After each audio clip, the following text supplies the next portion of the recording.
దుర్గాస్వరూపం స్కందమాత దయాశీల భక్తరక్షాచ సుందరి అంటుంటాం కదా. స్కందమాత ఇదో విచిత్రమైన నామం. అసలు ఈ నామమే చాలా ఆశ్చర్యకరమైన నామం. స్కందుడు అన్న మాటకు అర్థం ఏమిటంటే గర్భస్రావమైతే పుట్టినవాడు. గర్భస్రావమైతే పిల్లాడు ఎలా బతుకుతాడు? పైగా స్కందమాత అన్న మాటకు అర్థం ఏమిటి? గర్భస్రావమైతే ఎవరు పుట్టాడో వాడికి తల్లి. అంతే కదూ దాని అర్థం. గర్భస్రావమై ఏ పిల్లవాడు పుట్టాడో ఆ పిల్లవాడికి ఆమె తల్లి అని చెప్పాలి అంటే ఎవరికి గర్భస్రావమైంది, ఎవరు పుట్టారు, ఏ పిల్లాడికి స్కందుడు అని లోకంలో పేరు వచ్చింది.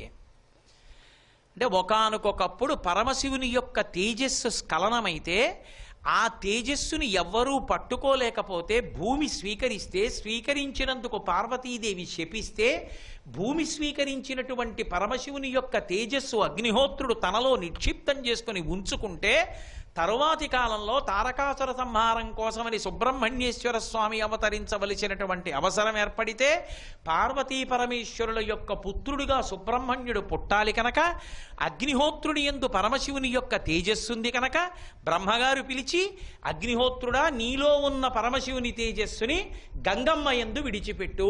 ఎందుకని? పార్వతీదేవి అక్కగారు గంగాదేవి కనుక, హిమవంతుని పెద్ద కుమార్తె కనుక శివ తేజస్సుని ఆమెలో విడిచిపెడితే ఆవిడికి కోపం రాదు, అందుకని గంగలో విడిచిపెట్టు, గంగ కొడుకుని కంటుంది అన్నాడు. అంటే ఇప్పుడు అగ్నిహోత్రుడు వెళ్ళి ప్రార్థన చేశాడు గంగాదేవిని. గర్భంధారయ వై దేవీ దేవతానామిదం ప్రియం తస్య తద్వచనం శ్రుత్వా దివ్యం రూపమధారయత్ అన్నారు వాల్మీకి మహర్షి బాలకాండలో. గర్భం ధరించు అని 10 మందితో కలిసి వెళ్ళి అడగకూడదు ఆడదాన్ని. ఇది దేవతల కార్యం, పరమశివుని తేజస్సు అమ్మా నువ్వు పొంది గర్భం ధరించి బిడ్డన్ని కంటే ఆ తారకాసుర సంహారం అవుతుందమ్మా, అందుకని దివ్యమైన రూపం ధరించి ప్రసన్న హృదయంతో స్వీకరించు, తేజోవంతుడైన కుమారుడు కలగాలి కనుక అని అడిగాడు. సరే స్వీకరిస్తానంది గంగ. ఇప్పుడు అగ్నిహోత్రుడు తనలో ఉన్న శివ తేజస్సుని గంగ యందు ప్రవేశపెట్టాడు. ఇప్పుడు గంగ స్వీకరించింది. ఆమె గర్భంలో పెరిగి పుట్టాలి కొడుకు. కానీ శివ తేజస్సు గంగలోకి ప్రవేశించగానే క్షుభితమైపోయింది ఆవిడ. ఆ శివ తేజస్సుని పట్టలేకపోయింది. ఉడికిపోయి అమ్మ బాబోయ్ ఈ వేడి నేను భరించలేను, ఈ పిండాన్ని విడిచిపెట్టేస్తానంది. ఇంకా పూర్తిగా ఏర్పడనటువంటి ఆ పిండాన్ని వదిలిపెట్టేస్తానని భరించలేక బాధపడుతున్నటువంటి గంగమ్మతో అగ్నిహోత్రుడు దేవతలు ఆ పిల్లాన్ని నీ కడుపులోంచి జారిపోతున్నవాణ్ణి, ఇంకా నిండుగా ప్రసవ సమయం ఆసన్నం అవ్వకుండానే జారిపోతున్నవాణ్ణి, గర్భస్రావం అవుతున్నవాణ్ణి తీసుకుని వెళ్ళి హిమాలయ పర్వత ప్రాంతములలో ఉన్న చిన్న కొండ మీద ఉన్న రెల్లు దుబ్బులలో విడిచిపెట్టేవన్నారు. తీసుకెళ్లి గంగమ్మ వదిలేసింది. అక్కడ పుట్టాడు. గంగకి గర్భస్రావం అయితే పుట్టాడు కాబట్టి స్కందుడు అని పేరు వచ్చింది. గంగకి గర్భస్రావం అయితే పుట్టిన వాడికి నవదుర్గలలో వచ్చిన అమ్మవారికి స్కందమాత అన్న పేరు ఎలా అన్వయం అవుతుంది? గంగా గర్భం కదా స్రావమైంది, అమ్మవారు ఎలా తల్లి అయింది? అక్కడ స్కందమాత అన్న నామం ఎలా అన్వయం అవుతుంది? అంటే దీన్ని త్రిపురా రహస్యంలో చెప్పారు అని. ఒకానొకప్పుడు ఒక ఆశ్చర్యకరమైన సందర్భం. అసలు మీరు జాగ్రత్తగా గమనిస్తే అమ్మవారి యందు ఒక చమత్కారం ఉంటుంది. ఆవిడ కావాలని మన్మధుణ్ణి ప్రేరేపిస్తుంది ఒక్కొక్కసారి. ఎలా ప్రేరేపిస్తుందో తెలుసా? పరమ మహితాత్ముడు, అపార జ్ఞాన సంపన్నుడు, ఆచారనిష్ట కలిగినటువంటి వాడు, బ్రహ్మవేత్త, బ్రహ్మజ్ఞానం ఉన్నవాడు, అటువంటి వాడికి అకస్మాత్తుగా కామం పుట్టి ఆయన యొక్క వీర్యము స్ఖలనం అయ్యేట్టు చేస్తుంది మన్మధుణ్ణి ప్రేరేపించి. మరి అలా చేయడం తప్పు కదా? ఎందుకు అలా చేయడం? శంకరాచార్యుల వారు ఒక చోట దీని గురించి సౌందర్యలహరిలో చాలా విశేషంగా అద్భుతంగా మాట్లాడారు. హరిస్వామారాధ్య ప్రణత జన సౌభాగ్యజననీ పురాణారీ భూత్వా పురరపిమపి క్షోభమనయత్ స్మరూపిత్వా నత్వా రతినయనలేహ్యేన వపుషా మునీనామప్యంతః ప్రభవతి మోహాయమిహ కిం మిహతాం అన్నారు. అమ్మా నువ్వు ఎంత శక్తివంతురాలివంటే ఎందుకు పనికి రాకుండా పోయి శరీరం కాలిపోయినటువంటి మన్మధుడికి నీ యొక్క అపాంగతే లబ్ధ్వా కడగంటి చూపుతో శక్తినిచ్చేశావు. ఇప్పుడు ఆ మన్మధుడు ఏం చేస్తున్నాడు? మీ ఆయన మీదే బాణాలు వేసి బావమరిది శ్రీ మహావిష్ణువు వెంట పరిగెత్తేట్టు చేశాడు, శివుడికి వీర్యస్ఖలనం అయ్యేట్టు చేశాడు. ఎంత గొప్పదానివమ్మా అన్నారు. ఇది మొగుడిని బజారులో పరేయడమా, మొగుడికి కీర్తి తేవడమా, ఇంకేం పాతివ్రత్యం? ఎలా శ్లోకానికి అర్థం అన్వయం చేయడం అంటే, అమ్మవారు పరమశివుడికి కూడా కామం కలిగేట్టు చేసింది ఒకప్పుడు మన్మధుడిని ప్రేరేపించి. ఎందుకని అంటే దానికి ఒక కారణం ఉంది. హరిస్వామారాధ్య ప్రణత జన సౌభాగ్య జననీం, ప్రణత జన సౌభాగ్య జననీం. ఏ ఆడది ఆమె ముందు వంగి నమస్కరిస్తుందో వారికి సౌభాగ్యం ఇస్తుంది. లేదు, పురుషులైనా సరే ఆమె ముందు వంగి నమస్కరిస్తే చాలు సకల సంపదలను ఇస్తుంది. అటువంటి తల్లిని ఉపాసన చేశారు శ్రీ మహావిష్ణువు. ఎప్పుడు మోహినిగా తాను అమృతాన్ని పంచిపెట్టేటప్పుడు లోకంలో అందం అంటే అమ్మవారిదే కనుక ఆ అందం తనకి రావాలి మోహినిగా అని అమ్మవారిని ఉపాసన చేశాడు. అమ్మవారంది నా అందం నీకు ఇస్తున్నాను అన్నయ్య అంది. విష్ణువు వైష్ణవి నారాయణ నారాయణి ఇద్దరు అన్నా చెల్లెళ్ళు. అందుకని నేను ఇస్తున్నాను అందం అంది. ఇప్పుడు శ్రీ మహావిష్ణువు మోహిని రూపంతో అచ్చో అమ్మవారిలా తయారయ్యాడు. రాక్షసులు ఆయన్ని చూసి భ్రమపడ్డారు. రాక్షసులకి పెట్టకుండా దేవతలకి పెట్టి లోకాలని రక్షించాడు. ఈ విషయం పరమశివుడికి చేరింది. ఏమంటే మీ బావమరిది అచ్చు మీ ఆవిళ్ళ ఉంటాడంటే మీరు చూశారో చూడలేదో ఎప్పుడైనా? మీ బావమరిది తువ్వాలి ఇలా వేసుకుంటే అచ్చు మీ ఆవిడలాగే ఉంటాడండి అంటే ఏది ఓసారి వేసుకోరా చూస్తానంటాడు. అంటే తన భార్యలా ఉన్నాడు చూడాలని. అలా ఏమిటో శ్రీ మహావిష్ణువు అలా ఉన్నారట చూడాలని పరమశివుడు బయలుదేరాడు. ఏదో ఒక్కసారి మోహినిలా కనపడు అన్నాడు. ఎందుకులేండి బావగారు, ఇప్పుడు అవన్నీ ఏదో అయిపోయింది కదా, హలాహల అమృతోత్పాదనం అమృతాన్ని పంచిపెట్టడం అయిపోయి ఇప్పుడు ఎందుకు ఎదురు ఆ వేషాలన్నీ అన్నాడు. అబ్బే అలా కాదు, ఒకసారి కనపడవాయ్. బావమరిది సంతోషం కదా మరి, అందుకని ఒకసారి ఆయన మళ్ళీ మోహిని వేషం కట్టి అలా నడిచి వెళ్తున్నాడు. అచ్చు అళ్ళావిళ్ళా కనపడడంలో ఆయన వెంటపడ్డాడు. అంటే మీరు నన్ను ఒకటి అడగచ్చు, ఏమండి పరమశివుడు కదా, ఈశాన సర్వ విద్యానాం ఈశ్వర సర్వభూతానాం బ్రహ్మాధిపతి బ్రహ్మణోధిపతి బ్రహ్మ శివోమి అస్తు సదాశివోం. తెలియదండి బావమరిది వేషం కట్టాడని అడిగింది తనే కదా, అమ్మవారు పక్కనే ఉంది కదా, పరిగెత్తడం ఏమిటండి, ఏమిటి పురాణాలు ఏమిటి కథలు ఇవన్నీ విని ఎలా నమస్కారాలు పెట్టమండి అని అడగచ్చు. అలా పరిగెత్తేట్టు ఆవిడే చేసింది. ఆవిడ శక్తిస్వరూపిణి. ఆవిడ అలా ఎందుకు చేసిందో తెలుసా? ఆయన పరువు వీధిలో పడేయడానికి కాదు. మహిషి అని ఒక రాక్షసి ఉంది. అదనుకుంది ఇద్దరు పురుషులకి పిల్లలు ఎలా పుడతారో అందుకని శివకేశవులకి బిడ్డడు పుడితే వాడి చేతిలో చచ్చిపోతారు. ఇప్పుడు వాళ్ళిద్దరికీ పిల్లాడు పుడితే తప్ప మహిషి సంహారం అయితే తప్ప లోకాలు చల్లగా ఉండవు. అందుకని మన్మధుడికి శక్తినిచ్చి పరమశివుడికి కామం కలిగేట్టు చేసి వీర్యస్ఖలనం చేయించి శివకేశవులకి బిడ్డడు పుడితే అయ్యప్పని చేసి దేవాలయంలో కూర్చోబెట్టి మహిషి సంహారం చేయించింది ఆవిడ. ఆవిడ చేసిన దాంట్లో లోకోపకారం ఉంటుంది. హరిస్వామారాధ్య ప్రణత జన సౌభాగ్య జననీం పురాణారీ భూత్వా పురరపిమపి క్షోభమనయత్ స్మరూపిత్వా నత్వా రతిలయన లేహ్యేన వపుషా మునీనామప్యంతః ప్రభవతి మోహాయ మహతాం. సంసారాలు విడిచిపెట్టి ముక్కు మూసుకుని తపస్సు చేసుకుంటున్నటువంటి మహితాత్ములైనటువంటి వారి మనసు కదుపుతూ ఉంటుంది ఆవిడ. ఎందుకు అలా కలపడం? మన్మథ బాణాలు వేయించి మన్మధుడికి అంత శక్తి ఎందుకు ఇవ్వడం అంటే, అటువంటి మహాత్ములైన వారి మనసు కదిలి కామము కదిలి వాళ్ళ తేజస్సు స్ఖలనమైతే తప్ప ఈ లోకమునకు మహోపకారము చెయ్యగలిగినటువంటి మహాపురుషులు జనించరు. అటువంటి మహాపురుష జననం జరగాలి అంటే వేరొక మహాపురుషుడి యొక్క మనస్సు కదలాలి. అందుకు కదుపుతుంది. పరాశరుడి మనసు ఎందుకు కదిపింది అంటే, పరాశరుడి మనసు కదిలి వీర్యము స్ఖలనమైతే తప్ప వ్యాస భగవానుడు ఉదయించాడు. వ్యాస భగవానుడు ఉదయిస్తే తప్ప వేద విభాగం చేసేవాడు లేడు, 18 పురాణములు చెప్పేవాడు లేడు.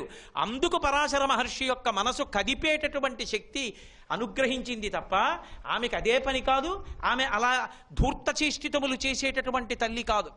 ఆమెకు ఒక లక్షణం ఉంటుంది, మహాత్ములు ప్రభవించడానికి ఆమె కారణమవుతుంటుంది, లోకములను సంస్కరించడం కోసం. లేకపోతే మనకి చెప్పేవాడు ఎవడుంటాడు? అటువంటి వాడు పుట్టాలి అంటే అమ్మవారి అనుగ్రహంతో మహాత్ముల యొక్క తేజస్సు కలిగితే మళ్ళీ మహాపురుష జననం కలుగుతుంది.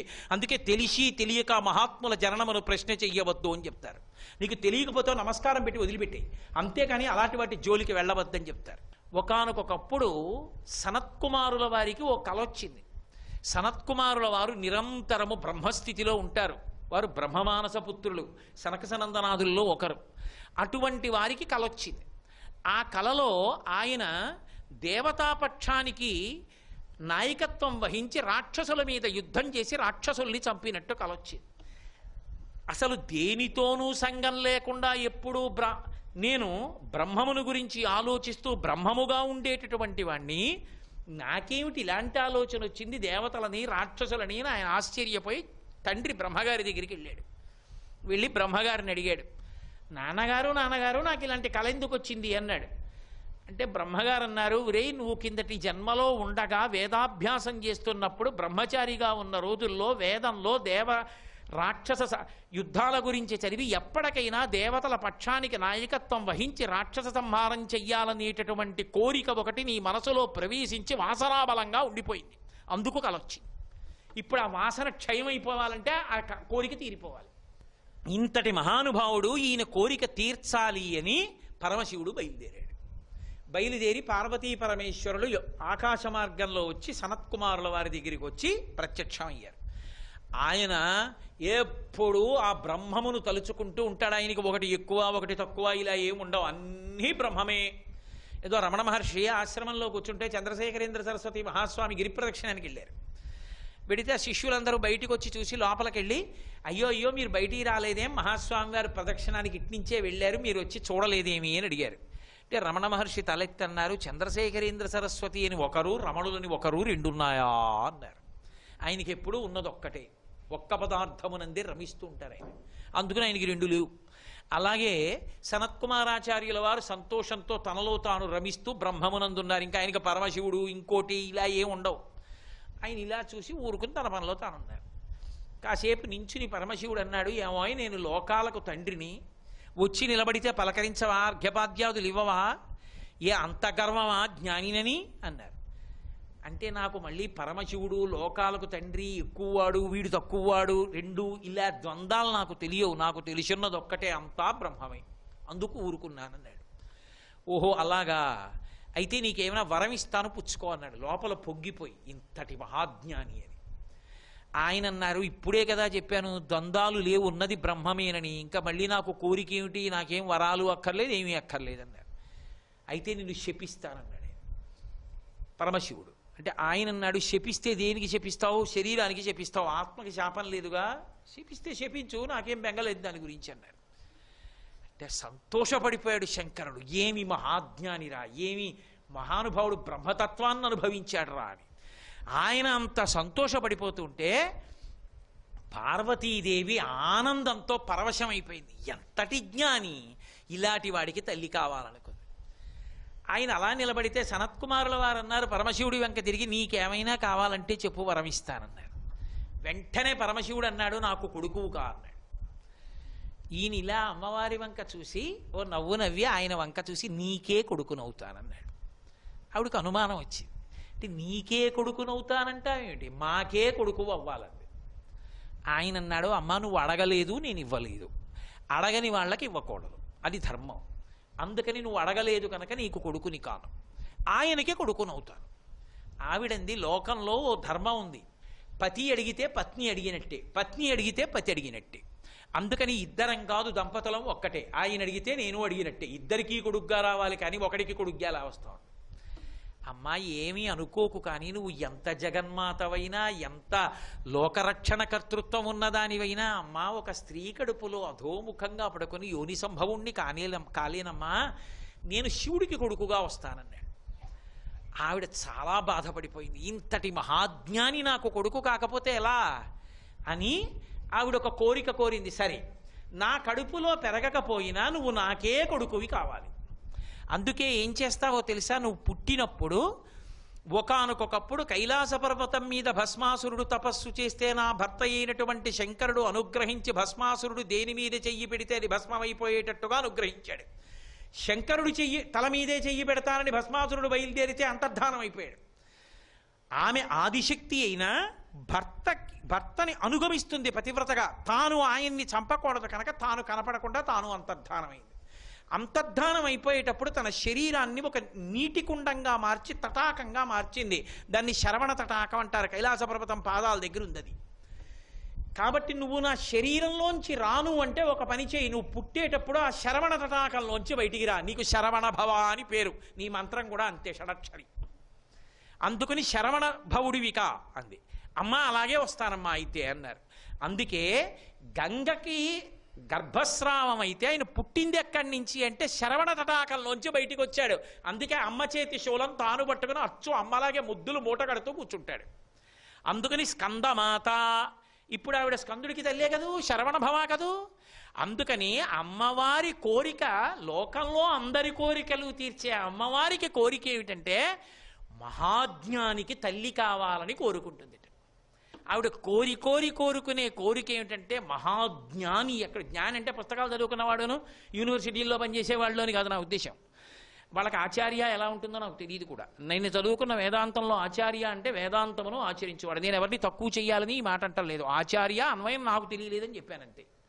కాబట్టి అటువంటి జ్ఞాని ఎక్కడుంటాడో, జ్ఞాని అంటే భక్తితో కూడిన కర్మాచరణము వలన భగవంతుని యొక్క అనుగ్రహము కలిగి సంతతము అన్ని వేళలా అన్ని చోట్ల బ్రహ్మమును చూడగలిగిన వాడు.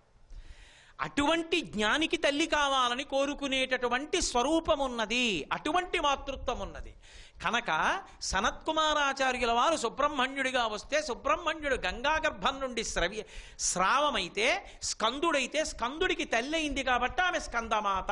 తర్వాత వచ్చేటటువంటి నామం కాత్యాయని. ఇది ఒక పరమాద్భుతమైన నామం. కాత్యాయన మహర్షి అని ఒక మహర్షి. ఆ మహర్షి ఒకానొకప్పుడు తనకి బిడ్డలు కలగాలి అని పరమశివుడి గురించి ఘోరమైన తపస్సు చేస్తున్నారు. ఆ తపస్సు చేసే సందర్భంలో ఒక విషయం ఏర్పడింది. లోకానికి ఆదర్శప్రాయంగా నిలబడతారు పార్వతీ పరమేశ్వరుడు. మీరు ఇప్పటికీ కంచి ఏకాంబరేశ్వర దేవాలయానికి వెడితే కామాక్షి ఎందుకు వచ్చిందో చెప్పే కథ ఎదురుగుండా ఉన్న 2 స్తంభాలలో చెక్కబడి ఉంటుంది.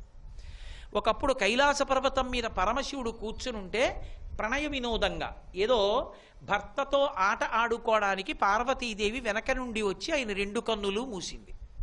సూర్య చంద్రౌచ నేత్రే, ఆయన కళ్ళు సూర్యచంద్రులు. ఆయన కళ్ళు ఇలా 2 మూసేటప్పటికే లోకానికి సూర్యచంద్రులు ఇద్దరూ లేకుండా పోయారు. లేకపోతే వాళ్ళిద్దరూ లేకపోతే ఇక కాలగమనమే ఉంది? కాలగమనం లేదు. లోకములన్నీ కూడా చాలా క్షుభితమైపోయాయి. వెంటనే పరమశివుడు లోకాల్ని ఆదుకుని కాంతిని ప్రసరించడం కోసం 3వ కన్ను తెరిచి అగ్ని సంబంధమైన కాంతిని వర్షించాడు.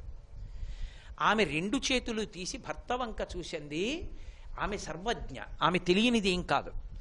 నేను ప్రణయానికి మీ 2 కన్నుల మీద చేతులు పెట్టినా లోకానికి జరిగిన ఉపద్రవాన్ని గ్రహించాను. ఇంత ఇబ్బంది ఇంతమందికి జరిగింది కాబట్టి ప్రాయశ్చిత్తం చేసుకుంటానంది. ప్రాయశ్చిత్త కర్మని అంత తేలిగ్గా తీసి అవతల పారేయకూడదు. అమ్మవారంతటిది లోకానికి చూపించింది. ఒక తప్పు జరిగితే పోగొట్టుకునే మార్గం. కావాలని తప్పు చెయ్య ప్రాయశ్చిత్తం చేసుకోను కాదు. ఎప్పుడో ఏదో పొరపాటున అవధి దాటిపోయి జరిగితే ప్రాయశ్చిత్తం. అంతేగాని అదే పనిగా తప్పు చేయను ప్రాయశ్చిత్తం చేసుకోను ఉంటున్న వాళ్ళకి ప్రాయశ్చిత్తాలు పనిచేస్తాయని చెప్పడానికి ఏముండదు. అదేం మార్గం కాదు. మురికిలో చెయ్యట్ట సబ్బెట్టి కడుక్కోనుకి. కాబట్టి నేను ప్రాయశ్చిత్తం చేసుకుంటానంది. పరమశివుడు అన్నాడు, ప్రాయశ్చిత్తం చేసుకుంటానంటే ఒక పని చేయి, భూమండలం మీదకి వెళ్ళి తపస్సు చేయి. అదిగో ఆ కాత్యాయనుడి కోరిక కూడా తీరుతుందన్నాడు. వెంటనే ఆమె ఒక శిశురూపాన్ని పొంది బదరికాశ్రమంలో పడుకుంది. కాత్యాయన మహర్షి పరమశివుడి అనుగ్రహం కోసం తపస్సు చేస్తున్నాడు, బిడ్డ కోసం. ఆయనని అనుగ్రహించి ఆయనకి కుమార్తెగా వెళ్ళాలని ఒక పసిబిడ్డ రూపంలో ఆయనకి కనపడింది బదరికాశ్రమంలో. ఆయన బిడ్డని తీసుకుని పెంచాడు. కాత్యాయనుడికి బిడ్డగా దొరికి అనుగ్రహించింది కాబట్టి కాత్యాయని అయింది. ఇప్పుడు ఆ పిల్ల పెరిగి యవ్వనంలోకి వచ్చింది. నేను నిన్ననే మీతో మనవి చేశా, ఆమె ఎంతమందికైనా కూతురు, కానీ ఒక్క పరమశివుడికే ఇల్లాలు.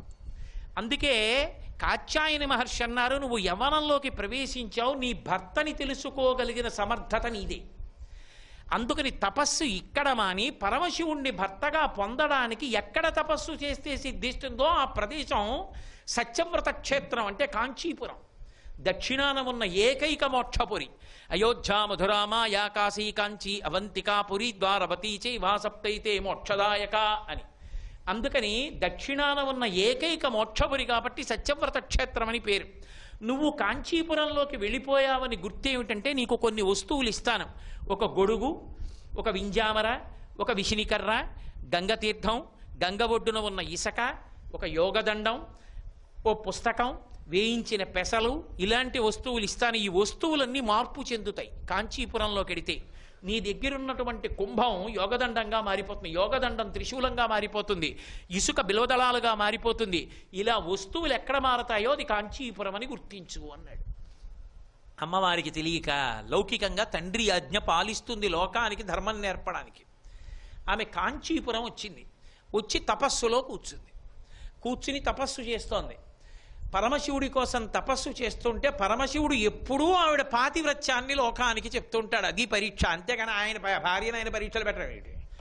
కాబట్టి ఆయన ఏం చేశాడంటే ఏం చేస్తుందో చూస్తానని ఆమె 2 చేతులతో ఇసక ఇలా తీసి కుప్ప చేసింది. అదే సైకతలింగం. ఆ సైకతలింగానికి పూజ చేస్తోంది. ఏం చేస్తుందో చూస్తానని తన జటాజూటంలోంచి బ్రహ్మాండమైన గంగా ప్రవాహాన్ని విడిచిపెట్టాడు.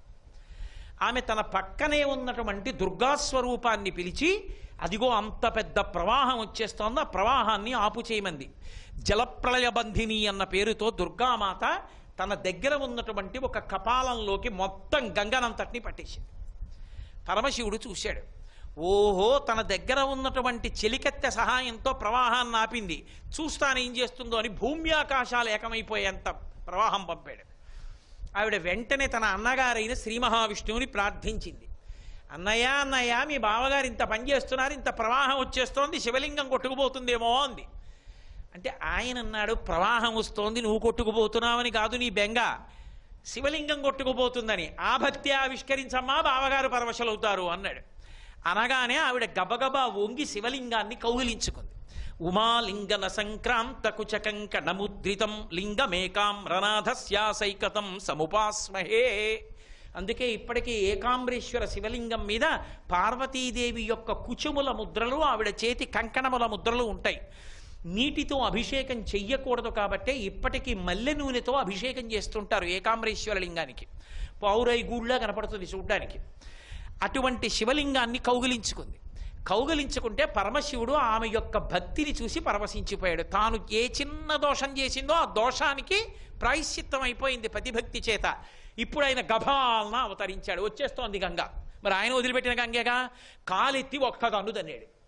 తంతే వెంటనే ఆ గంగ భూమిలోకి వెళ్ళిపోయింది, అంతర్వాహినిగా వెళ్ళిపోయి పక్క నుంచి భూమి లోపల ప్రవహిస్తుంది. అందుకే మీరు ఇప్పటికీ ఏకాంబరేశ్వర క్షేత్రానికి వెడితే పరిమళ కుంతలాంబ అని ఉంటుంది, సహస్రలింగం. చంద్రశేఖరేంద్ర సరస్వతి మహాస్వామి వారికి సహస్ర చంద్ర దర్శనోత్సవాలు జరిగినప్పుడు అందులో రజతలింగాలు పెట్టి అభిషేకం చేశారు. ఆ సహస్రలింగం దగ్గరికి వెళ్ళినప్పుడు భూమి పక్కన ఉన్న తూము దగ్గర చెవి పెట్టి వింటే గుడుగుడు గుడుగుడు గుడుగుడు శబ్దం వినబడుతుంది. ఆ ప్రవాహాన్ని చూసి ఆ అమ్మవారు భయపడి శివలింగం కొట్టుకుపోతుందని కంపా కంపా కంపా అంది. భయపడుతున్నానంది. ఆవిడికి భయం కాదు, భర్త శివలింగం కోసం. అందుకని కంపానది. మీరు ఇప్పటికీ అక్కడికి వెళ్ళి చూస్తే ఏకకాలంలో వరదరాజస్వామికి ఏకాంబరేశ్వరుడికి కళ్యాణం చేసే కళ్యాణ మంటపం ఉంటుంది. ఇప్పుడు దాని నిండా గబిలాలు పట్టేసే, ఎవరో లోపలికి వెళ్ళలేరు. అక్కడ అడిగితే తాళం తీస్తారు. అది ఎవరో కొంచెం తెలిసిన వాళ్ళు కామకోటి పీఠాధిపతుల్ని ప్రార్థిస్తే వాళ్ళు అనుగ్రహిస్తే తలుపు తీస్తారు.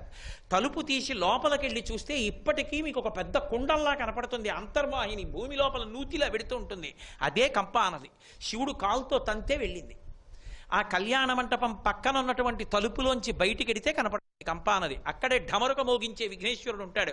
కంచిలో ఉత్సవం జరిగేటప్పుడు ఆయన దగ్గరికి వెళ్ళి చెప్పి మంగళహారతి ఇస్తారు. ఆయన ఢమరుకం మోగిస్తూ కనపడతాడు. లోకంలో ఎక్కడ ఉండడు. ఆయన ఢమరుకం మోగించి చెప్తాడు, ప్రారంభం అవుతున్నాయి ఉత్సవాలని చెప్తాడు. ఢమరుక వినాయకుడు అని ఉంటాడు. అక్కడే ప్రతి సంవత్సరం పాల్గొన మాసంలో పౌర్ణమి తిథి నాడు పార్వతీ కళ్యాణం జరుగుతుంది. సుగంధ కుంతలాంబ, పరిమళ కుంతలాంబ అంటారు. అక్కడ ఒక్క చోటే చూడొచ్చు. అమ్మవారి జుత్తు సువాసనలు వచ్చే అమ్మవారు ఉంటుంది. ఆవిడే తపో కామాక్షి. తపస్సు చేస్తుంది. ఇప్పటికీ కామాక్షి మందిరంలో పక్కన గోడ మీద ఉంటుంది. పట్టి పక్క నుంచి చూస్తే కనపడుతుంది. చెయ్యిలా ఎత్తిపెట్టి తపస్సు చేస్తూ ఉంటుంది. ఆ తపో కామాక్షియే కాత్యాయనీ స్వరూపం. లోకమునందు ప్రేమ, భర్త యందు అంతటి భక్తి ఏకకాలమునందు ఆవిష్కరించినటువంటి తల్లి. అటువంటి తల్లి తపోకామాక్షి అన్న పేరుతో కాంచీ క్షేత్రమునందు వెలసి ఉన్నది. ఆ తల్లి కాత్యాయినియే తపోకామాక్షి రూపంతో వచ్చి అక్కడ వెలిసి ఉన్నటువంటి కారణం చేత ఇప్పటికీ కాంచీపురానికి ఒక ప్రత్యేకత ఉంది. అమ్మవారు అంత తపస్సు చేసి ప్రాయశ్చిత్తం చేసుకుని పరమశివుడి పక్కన మళ్ళీ స్థానాన్ని పొందింది.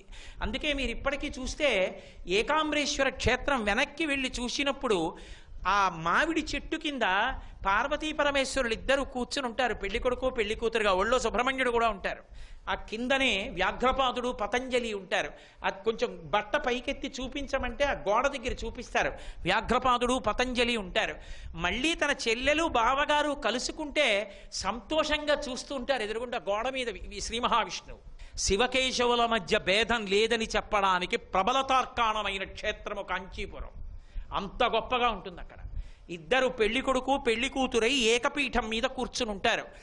అందుచేతనే ఇప్పటికీ కాంచీపురంలో పాల్గొన మాసంలో వచ్చేటటువంటి శుక్లపక్ష పౌర్ణమి తిథి నాడు సుగంధ కుంతలాంబని ఊరేగింపుగా తీసుకెడతారు ఏకాంబరేశ్వర కళ్యాణానికి. ఒకనాడు తెలియకుండానే నేను కాంచీపురంలో ఉన్న ఆ తిథి నాడు. ఆ రోజు విచిత్రం ఏమిటంటే తమిళ దేశంలో ముహూర్తం పెట్టుకోరు పెళ్లిళ్ళకి. పెళ్లిళ్ళు చేసుకుందాం అనుకున్న వాళ్ళు కాంచీపురంలో ఏకాంబరేశ్వర క్షేత్రంలోనూ రోడ్ల మీద ఎక్కడ పడితే అక్కడే కూర్చుంటారు. తల్లి తండ్రి అత్త మామ పిల్ల పిల్లాడు కూర్చుని లోపల స్వామివారికి తలంబ్రాలు పోస్తున్నారు అని మంత్రం జరిగితే వీళ్ళు పోసేసుకుంటారు. లోపల అమ్మవారికి అయ్యవారు మంగళసూత్రం కడుతున్నారు, ఇక్కడ వీళ్ళు మంగళసూత్రం కట్టేసుకుంటారు. తమిళ దేశంలో సుముహూర్తం లేకుండా పాల్గొన మాసంలో వచ్చేటటువంటి పౌర్ణమి నాడు తపస్సు చేసినటువంటి కామాక్షి పరమశివుని యొక్క వామార్ధ భాగాన్ని పొంది తపో కామాక్షి రూపంతో వచ్చి లోకాన్ని అనుగ్రహించి ఆ తిథి నాడు ముహూర్త నిర్ణయం లేకుండా ఇన్ని వేల కళ్యాణములు జరగడానికి కారణమై, ఇంతమంది యొక్క సౌభాగ్యానికి అద్భుతమైన వైవాహిక జీవితానికి కారణమై ఆ తల్లి తపో కామాక్షి అన్న పేరుతో వచ్చినటువంటి కాత్యాయని స్వరూపం. శ్రీ ఉమామహేశ్వర పరబ్రహ్మార్పణమస్తు. స్వస్తి.